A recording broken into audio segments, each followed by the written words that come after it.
Hey guys, this is Navinad. Coming off of this content maker's writer's block type thing. I've got a lot of ideas, I think, good ideas. One of the things I'm going to start doing is doing some readings out of my book. I'm writing a book. I'm in the rough draft stages, but I'm going to do some, read some excerpts. Lately I had somebody, a couple different times tell me that they shark scoped me and came up with negative ROI and losing whatever. Which I don't think you can shark scope for Bovada, but I mean, and I haven't been playing much, and I don't think I can go back too far, but let's just, for naysayers, I haven't been playing much at all, but it's definitely not negative. I mean, I started with nothing. I cleared my account balance out, not because I lost it, because I actually cashed it out. And for any of you that have been following me for any amount of time, you've watched this online, right? That I ran this $0 into a frequent player point bank of $2.89, and turned that $2.89 into, it was $400, and started playing a bunch of tournaments. But that's been a couple of months ago, so at no time have I been upside down. Here the last 24 hours and 28. Go to, what was that, 3 days, 54. I mean, I'm not playing a lot, but I'm not losing. 7 days, 119, 31 days, $1.50. So, not the craziest ROI, and certainly not a ton of volume, but I assure you, I have ran this up from $0 to hundreds of dollars, and I've only ever put $50 on the site, so even if this was the only money I've ever won, which it's not, I've taken two cash outs. I've cashed out twice now.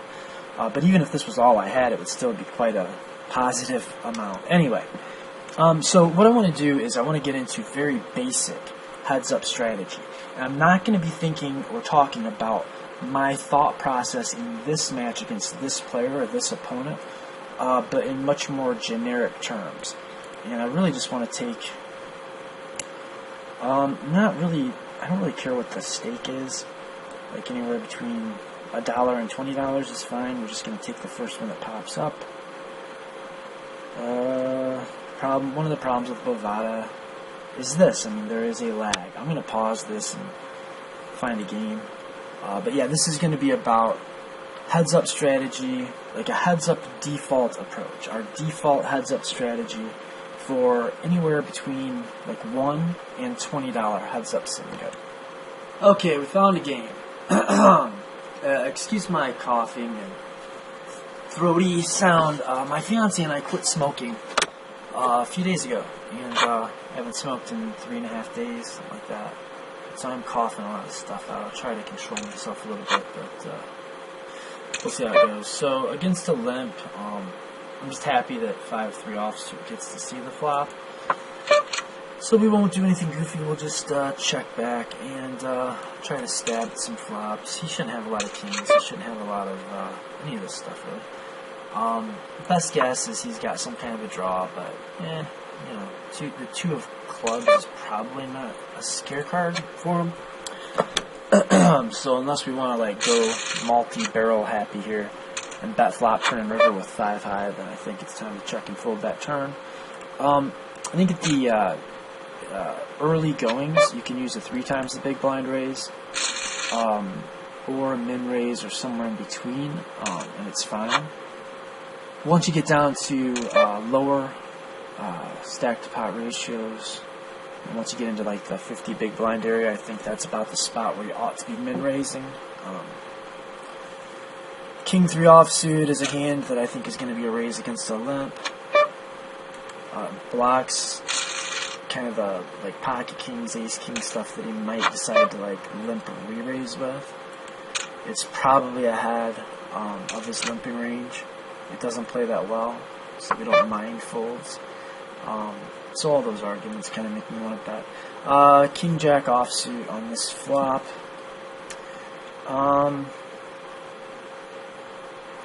See, what I normally want to do is polarize my c-betting range until I'm given a reason to change that philosophy.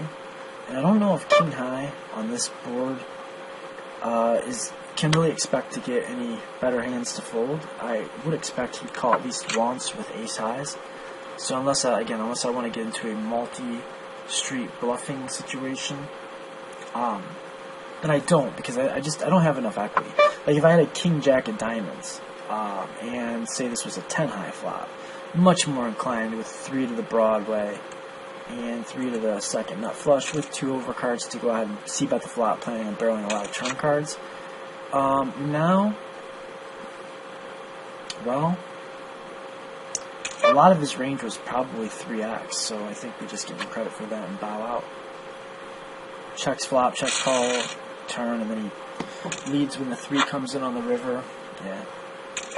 Oh, I need to apologize to this guy. I'm doing... Oh, that was sound like a no. Sorry. I'm making a strat video. Will hurry. Okay, so against the limp again, we're gonna raise our Jack 6 offsuit. Is it's good enough. Now, if he's gonna be limping all of these buttons, then we're going to move to a more value-heavy attacking range. I guess you'd call it an ISO range. I've never been fond of the term ISO in heads-up play, but when one guy limps and another guy raises after, call it an ISO raise, right? Okay, so we face the first 3-bet. We're getting too good a price with too good a hand to do anything but just call. And we just airballed that as heavily as we can. So we just give up.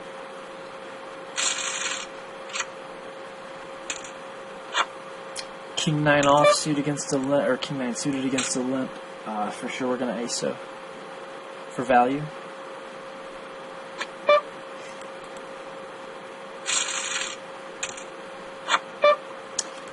Nine 7 offsuits an open raise. I think our stack size is kind of in between the stack size that I like to min raise and 3x, and really not doing like a min plus raise is me just being lazy. Jack 9, I think we still want to raise this. He can call with like 9, 8, Jack, X's, a lot of stuff that we dominate. So top pair with some interesting run out potential. Is a fine hand to c-bet even with a polarized c-betting strategy. Now that we have the queen turn, I think it's really close between checking and betting. I'd like to check and then go for value again on the river, but I think there is definitely something to be said for betting again, because villain's going to have a bunch of draws we can get value from, but my argument would be that most of those draws are going to bet if we check, and we might even pick off a bluff on occasion. We might encourage a bluff from the hand that was floating us. It's a really bad card for us in a lot of ways. Like, is he really going for 3 streets of value with hands that contain ace? Yeah, I think that he would bet this with all of his draws. And I don't think a lot of his value hands are going to bet here. So I actually think that's a call. Yeah, see, he's going to... This looks to be a scare card, but it's really not a scare card because it doesn't fit his range of hands very well. It doesn't hit his value range, right? Like, so he called a bet on a jack-high flop, right? Is donking into us? Okay, he called a bet on a jack-high flop. We checked a queen, and he bet a queen on the turn. Then the ace comes out, and he wants to go for 3 streets of value with what? Exactly ace-jack. That he bet kind of thin on the turn. Yeah, unlikely. So,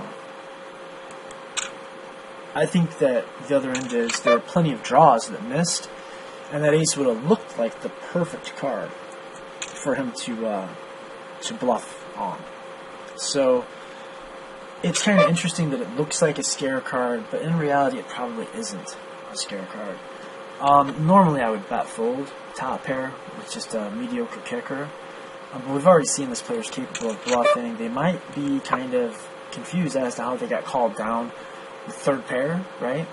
And kind of steaming a little bit. But yeah, okay. I guess he's going to go all crazy. Ah, damn.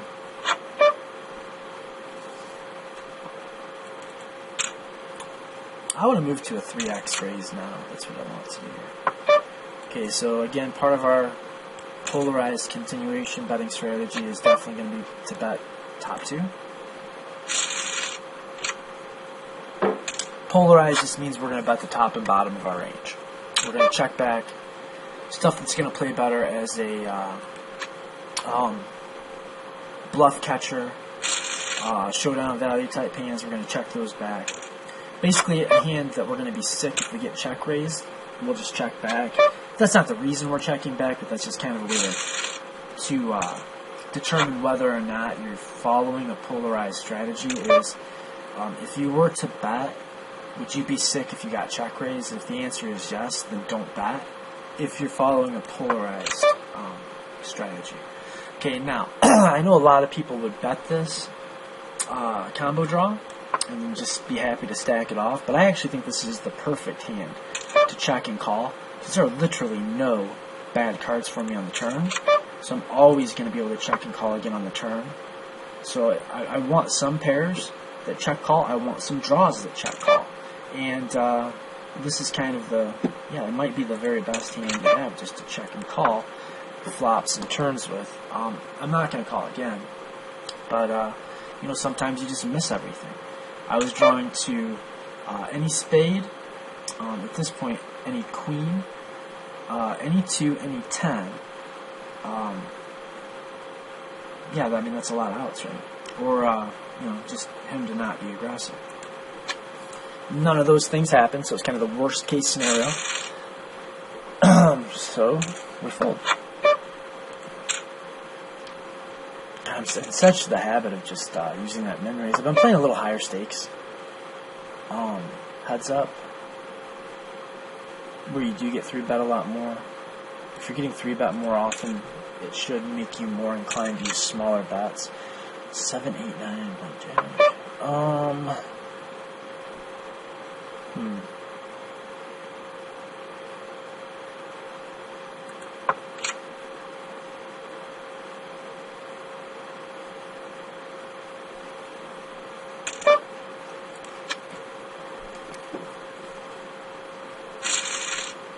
So again, in this video, I'm not going to be talking a lot about strategies specifically designed to exploit this player. Just about more or less what a default strategy might look like. Queen 3 offsuit is it's kind of in between. It's like it's kind of not great to fold it to a min raise, but it's not great to call a min raise with it. And to discuss why I do decide to fold against this particular opponent would be kind of talking about exploitive adjustments, and I'll just say it's close, and if you've got reason to call, if you've got reason to fold. It's his barreling tendencies, basically. Now we get a check call. Now we're purely bluff catching, and now I think we can bet for value, but it's a little thin. There just aren't that many hands that he can call us with. And I think this player is happy enough to bluff, especially with busted draws. So maybe we do better to check and call. Yeah, see, he's never putting that money in if we bet. Except for maybe raising, in which case I likely would have folded anyway. Yeah, let's move up to a 3x. Okay, we have nothing here, so we're just going to stab. We're going to stab our big hands, we're going to stab our weak hands, and we're going to check our in-between back. Now, here we just have just barely enough value to check back and hope to win a showdown some of the time, or improve with a queen or a 4 some of the time. That'll do. I would say until your opponent gives you a lot of good reasons, until your opponent gives you good reason to do anything but polarizing your c-bets and most of your aggressive ranges in general is going to be the best idea, with the exception of pre-flop 3-betting against an unknown. Okay, so that is a good flop for him to lead. If I had the ace deuce of spades, even, I would call here, but it probably hits his range a little harder than it hits ours. We forgot the 3x also. He is a little barrel happy. He's shown a propensity to fire multiple streets once he starts firing. Okay, so now we've got backdoor draws to go with our with our bet. So my plan here is to bet this flop. We have no showdown value, and continue firing on probably any club higher than an 8, or any straight draw that we picked up that is also a club that gives us that much equity, or like a 10 or a 9 that does give us a straight draw and is a scare card to a lot of his calling range. Okay, now I think he's got, maybe based on how he's played so far, which I know isn't the idea we're ideally talking about, but I think he's got enough busted draws and few enough combos of Queen X to make that a reasonable bet. I mean, our story doesn't add up that well, so he could raise us, but we could also come back over the top, and I also just don't expect him to do that very often. So that's like the first time he's 3-bet us, I think, so we'll just fold our 7 high pretty happily. King 6 suited should play great against his limp calls, and we don't mind a fold. Okay, now again, here we are with backdoor draws. Now on a paired board, I like to do something a little different. I like to bet small, because I want him to call me with pocket 2s, ace high, 2 overcards. I want him to call me with a weak range, and then fold the turn. When that ace of clubs comes and I pick up nut flush draw, and get a scare card against all of his pairs and a lot of his overcard floats. That's very exploitable, but I don't find that to be a problem very often. And I want to use kind of the same philosophy and use a small sizing. The pot is smaller, so I think the 60 chip bet, half pot bet is fine here.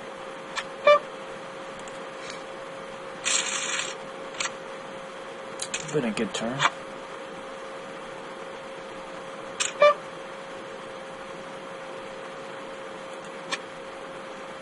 Now that might seem like a tight fold, but when he's open limping so much, we can basically, if your opponent's just not bluffing very often, then he doesn't deserve to get paid off, right? So if he's not open raising a lot as a bluff, then you shouldn't call him and allow his value bets to get through.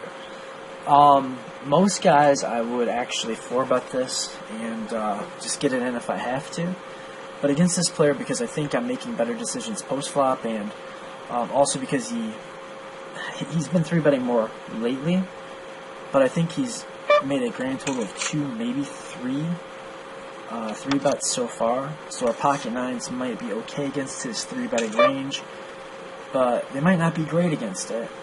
And certainly by the time we 4-bet, we've turned them into like a semi-bluff, right? Okay, so we'll call here. Okay, well, the game's up. I think at this point, most of his pairs that 3-bet us are either pairs of 10s. Wow. They're bigger than 9s, or they're 6s. 7s I don't think play this way. And a lot of his ace X, like ace king, ace queen stuff, plays exactly this way, and we're just done. If I'm him, I don't always play my ace highs that way, but or my big aces, I should say, that way. But I would expect that he probably does. Okay, I think even at the 15-30 level, against a player I'm very comfortable playing flops with, I am just going to drop to a min raise from here on out. Okay, so we're going to bet here, even though it's bottom pair, which I normally would, actually, yeah, let's check that back. My thinking was, like, I can get him to fold 6s and maybe 8s by the river on a lot of runouts, but then I thought, he's got if he's making a lot of mistakes, it seems like they're aggressive ones more than they are weak, timid, foldy type mistakes. And so the appearance of a flush draw, backdoor flush draw, and the bottom pair actually makes me think that checking back and calling a bluff on most turns is going to be most profitable. And if he is bluffing, he may barrel the exact cards that are best for me, right? Like he may be barreling queens, and he may be barreling club. Like if he bets the turn as a bluff on a club, he's probably going to follow through on the river. So now we just have to decide, is there enough value in raising? I think he can have straights in his value range. We're not worried about his bluffing range. We're not going to get value from it. I think he can have straights that played this way. Some 2-pair combos. So we don't want to go too big. I don't want to blow him off of everything that we beat. Yeah, most likely he's just bluffing.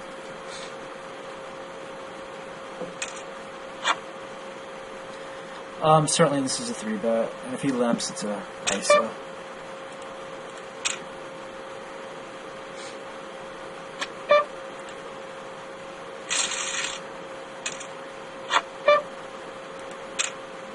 Yeah, and now he's definitely in a range we don't want to do anything other than just min-raise. Okay, that looks like a... It's kind of an odd flop. I don't want to get check-raised. I think he is capable of check-raising draws. That would be the main hand that I'd be getting value off of. I think I want to check back, hope a diamond doesn't come, and be very comfortable calling any bet he makes on the turn. And being able to call a lot on a lot of rivers and raise on some rivers. Or just check back, take it to showdown, and hope to win a pot. There we go.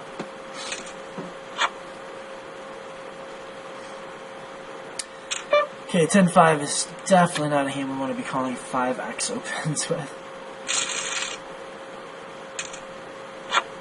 I'm sure I've been talking in exploitative terms, hopefully not too much, but it's really hard to separate playing poker from trying to beat your opponent, right?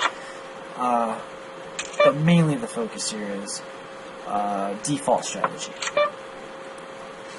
Okay, so now we've got bottom pair, 3 to a flush. Probably, again, a pretty good bluff catcher. So unless we're not going to be bluff catching, or we really expect our opponent to make a lot of folding mistakes or calling mistakes against us,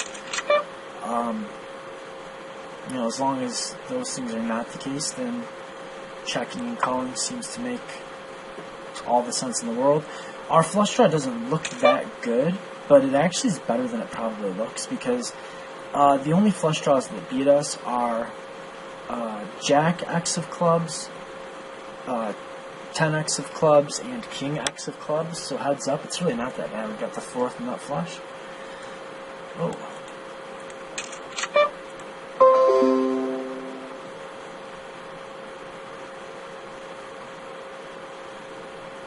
3rd nut flush draw, obviously.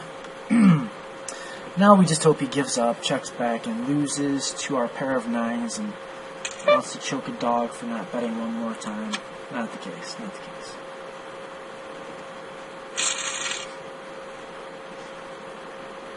I'm not real sure he wasn't bluffing again there, because his line doesn't make that much sense. He still reps a flush pretty well. But we block that. It's... Other than the ace, I don't know if he... The turn came a 2, and the river came another 2. He probably was pretty bluff heavy on that bet. I really should have thought about calling that depending on sizing. I guess I was just thinking too much in terms of if I improve, I can continue, and if I don't, then I can't. Yeah, so this is just me polarizing and also being a little bit, yes, exploitive. Like, against this guy, it might be better to check call because he is making a lot of bluffing mistakes. But I think I'm going to get value from draws that may elect to check back some of the time. And also, when he misses a draw, I might be able to check and induce a bluff that I can pick off. I don't think he's going to value bet an 8 or a 7, though. So actually, yeah, actually that's pretty gross. I think I'm not so happy to... I'm definitely not calling that large a bet. Yeah, I don't know. I could have goofed up there. That might have been a bit of a goof. Nobody's perfect. King high, I think I can get ace highs and some pairs to fold by the river, especially when I've got 2 overcards and a backdoor flush draw. And when I get check raised, I'm not totally sick about it. I can just fold.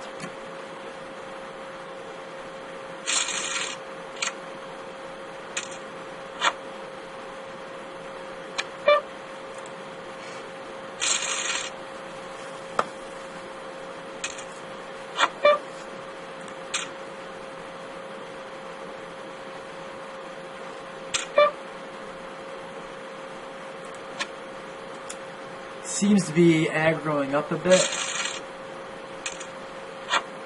so there are adjustments that we make against players that are being aggressive.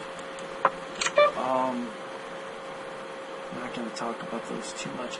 Okay, this definitely hits our range harder than his, and we've got equity, but I think our hand makes a better check raise than a lead.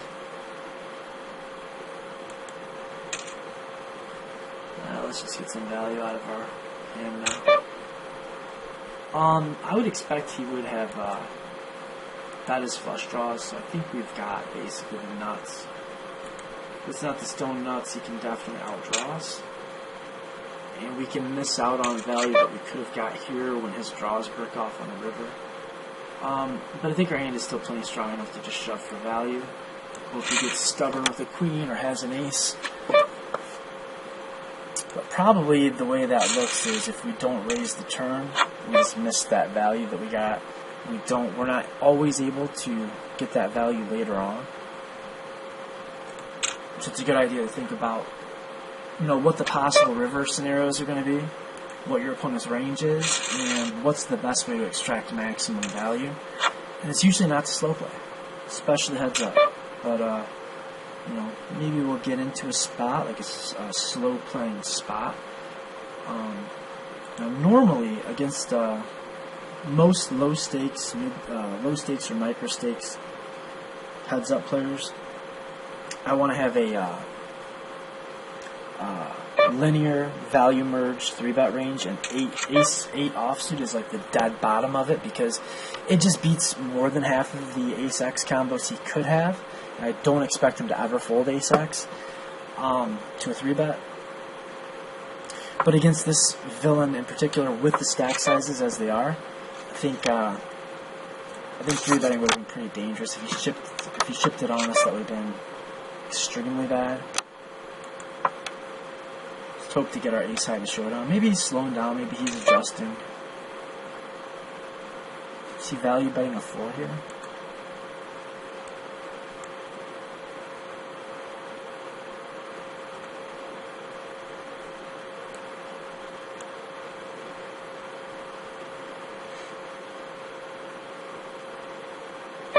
I really feel like he is value betting a 4. He shouldn't be.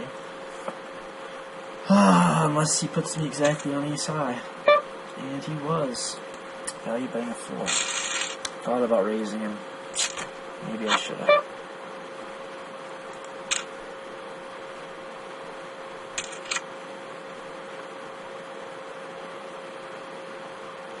I'd love for him to donk out.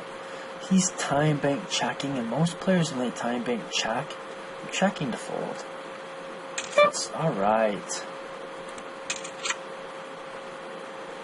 Not my favorite card in the deck, but we're still going to value bet it. We've got a redraw.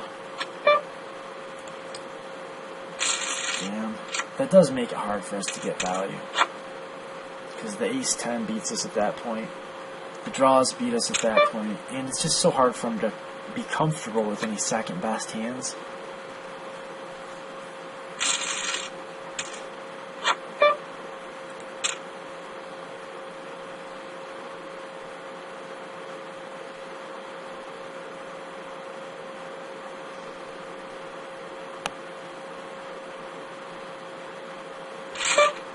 Game's taking a long time, 30 minutes already. We're still like starting stacks. Okay. What do we need to do here at, what are we going to do? 20, yeah. 26, he's got 27 bigs. We could. Yeah, let's. If we raise and he shoves, it's going to be so disgusting. Still, we need to have some hands that raise for value and fold to a shove, and I think Queen Jack is perfect for that against an open limp.